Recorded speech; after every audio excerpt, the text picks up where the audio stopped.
Hello everyone, अस्सलाम वालेकुम। कैसे हैं आप लोग? Welcome to my channel.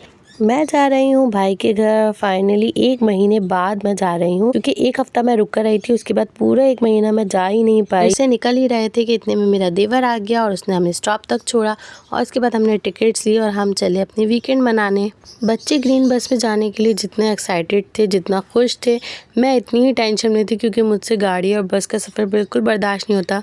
मुझे बाइक का सफ़र बहुत अच्छा लगता है। जब भी मुझे बस या गाड़ियों का सफ़र करना होता है तो मैं कैंडीज साथ रखती हूँ, इसलिए कि मुझे वॉमिटिंग होती है और इसलिए मैं टॉफ़ी या कुछ बबल्स वगैरह लेती रहती हूँ। बाइक पे जाना इसलिए अच्छा लगता है क्योंकि बाइक पे फ्रेश हवा लग रही होती है फेस पे और मूड भी अच्छा रहता है। और अमूमन मेरे साथ ऐसा होता है कि जब मैं गाड़ी में जाती हूँ तो मेरा बीपी डाउन हो जाता है या पता नहीं क्या होता है, जिससे मेरी तबीयत बहुत अजीब हो जाती है। इसलिए मुझे बाइक का सफ़र बहुत अच्छा लगता है। बस हमने यहाँ से टिकट लेके हम स्टॉप पर आए। बस का इंतज़ार कर रहे थे और एक बस तो हमने छोड़ दी इसलिए कि वो फुल हुई हुई थी, और दूसरी भी आई तो वो भी कुछ इतनी खाली नहीं थी, थोड़ी बहुत जगह थी। हमने कहा चलो बैठ जाते हैं, आगे खाली हो जाएगी, जगह मिल जाएगी। बस हमने फिर यहाँ पर एंजॉय किया अपना ग्रीन बस का सफ़र। रास्ते में बच्चों से बातें की। और मुझे जाना था फ्राइडे वाले दिन, लेकिन मैं सैटरडे वाले दिन इसलिए गई क्योंकि बच्चों का मदरसा था, मुझे छुट्टी नहीं करवानी थी। ये लोग पढ़ने गए थे। जैसे ही आए मैंने अपने काम ख़त्म किए, सालन बना लिया था। चावल रोटी मैंने नहीं बनाए थे क्योंकि मेरी सास या देवरानी बना लेती। जॉइंट फैमिली में रहने का यही फ़ायदा होता है, कहीं आना हो जाना हो, कोई काम की टेंशन नहीं होती कि चलो पीछे कोई है कर लेगा। यहाँ पहुँचकर मैंने सबको सरप्राइज़ दिया, क्योंकि मैं जब भी आती हूँ कभी भी कॉल करके नहीं आती, कभी भी नहीं बताती, क्योंकि मेरा ऐसा होता है कि कभी एकदम कैंसिल भी हो जाता है और कभी ऐसा होता है मैं निकल भी जाती हूँ। बस जैसे ही पहुँची तो भाभी बच्चों को ट्यूशन से लेकर आई थी और साथ में चिप्स भी लेकर आई थी। वो एंजॉय किए। अभी वो खाकर बैठे ही थे, कितनी देर में दूसरी भाभी आई, उनसे मिली, बातें शातें की और फिर चाय आ गई थी। और चाय मैं इतनी शौक से नहीं पीती, लेकिन मेरी भाभी चाय बहुत अच्छी बनाती हैं, उनके हाथ की चाय का मैं मना नहीं करती। तो यहाँ पे मैं चाय एंजॉय कर रही थी और साथ में बातें भी कर रही थी। बातें करते करते इतना टाइम गुजर गया, पता ही नहीं चला कि रात के खाने का टाइम हो गया था। और यहाँ पे हम तैयारी कर रहे थे बाहर जाने की। भाभी ने कहा था चलो आज सैटरडे है, बाहर चलो खाना खा के आते हैं।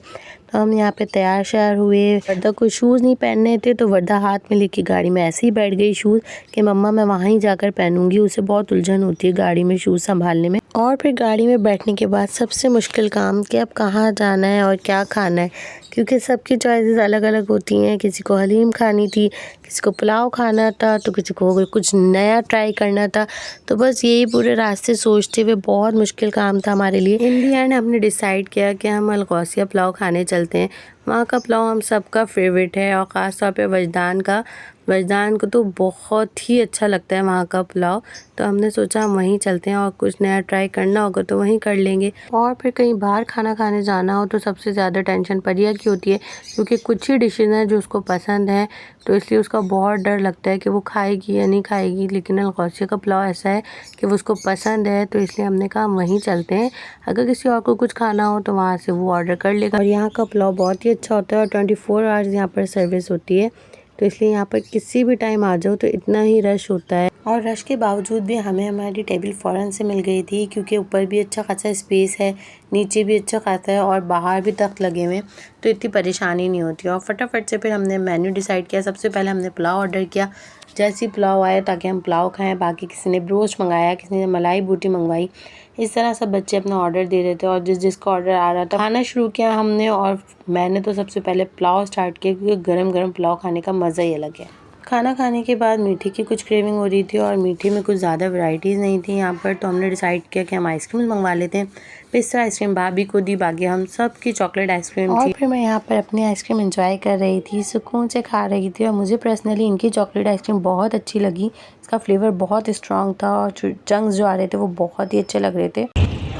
टमाटर बड़े मजेदार, टमाटर बड़े मजेदार, टमाटर बड़े मजेदार, टमाटर बड़े मजेदार। एक दिन इसको चूहे ने खाया, हाथी को भी मार बनाया। और खाना खाने के बाद एनर्जी लेवल कुछ यूं हाई हो गया था कि रास्ते में खूब मस्तियाँ की, खूब मज़े किए और घर आए। फिर बच्चों के साथ वीडियोस वगैरह बनाई, टिकटॉक्स बनाई और कब सुबह के 5 बज गए पता ही नहीं चला। The next morning.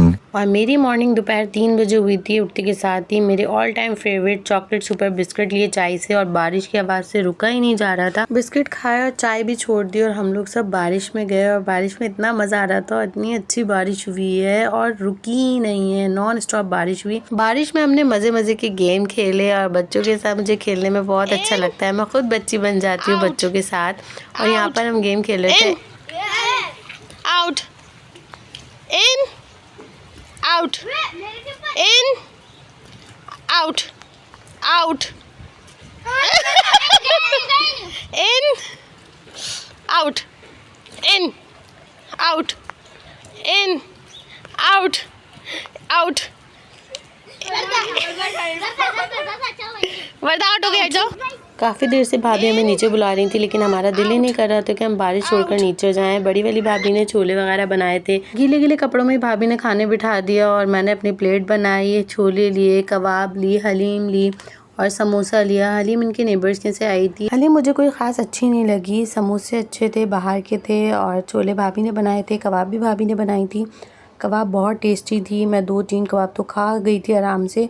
और इस मौसम में जब ये चीज़ें मिल जाएं तो बहुत अच्छा लगता है, और इतना मज़ा आता है इस मौसम में। ये सब चीज़ें बहुत ही टेस्टी, बहुत ही यमी बनी हुई थी। और ये सब खाने के बाद जब मैं आबदा भाभी के पास पहुंची तो उन्होंने भी वहाँ पे पकौड़े और समोसे रेडी किए हुए थे। फिर मैं फ्रेश हुई, कपड़े वगैरह चेंज किए, फिर पकौड़े समोसे इंजॉय किए यहाँ पर आराम से सुकून से बैठ के। और फिर ऐसी नींद आई कि मैं इशा में उठी हूँ। उठ के फिर मैंने खाना वगैरह खाया, और यहाँ पर मेरी रूटीन यही होती है, सोना, उठना, खाना और बच्चों के साथ खेलना। और फिर भाई ने मुझे घर पे छोड़ा, और ये था मेरा वीकेंड। उम्मीद है मेरी वीडियोस आपको अच्छी लगी होंगी। अच्छी लगी तो लाइक, शेयर और सब्सक्राइब ज़रूर कीजिएगा। मुझे और मेरी फैमिली को अपनी दुआओं में ज़रूर याद कीजिएगा। अल्लाह हाफ़िज़।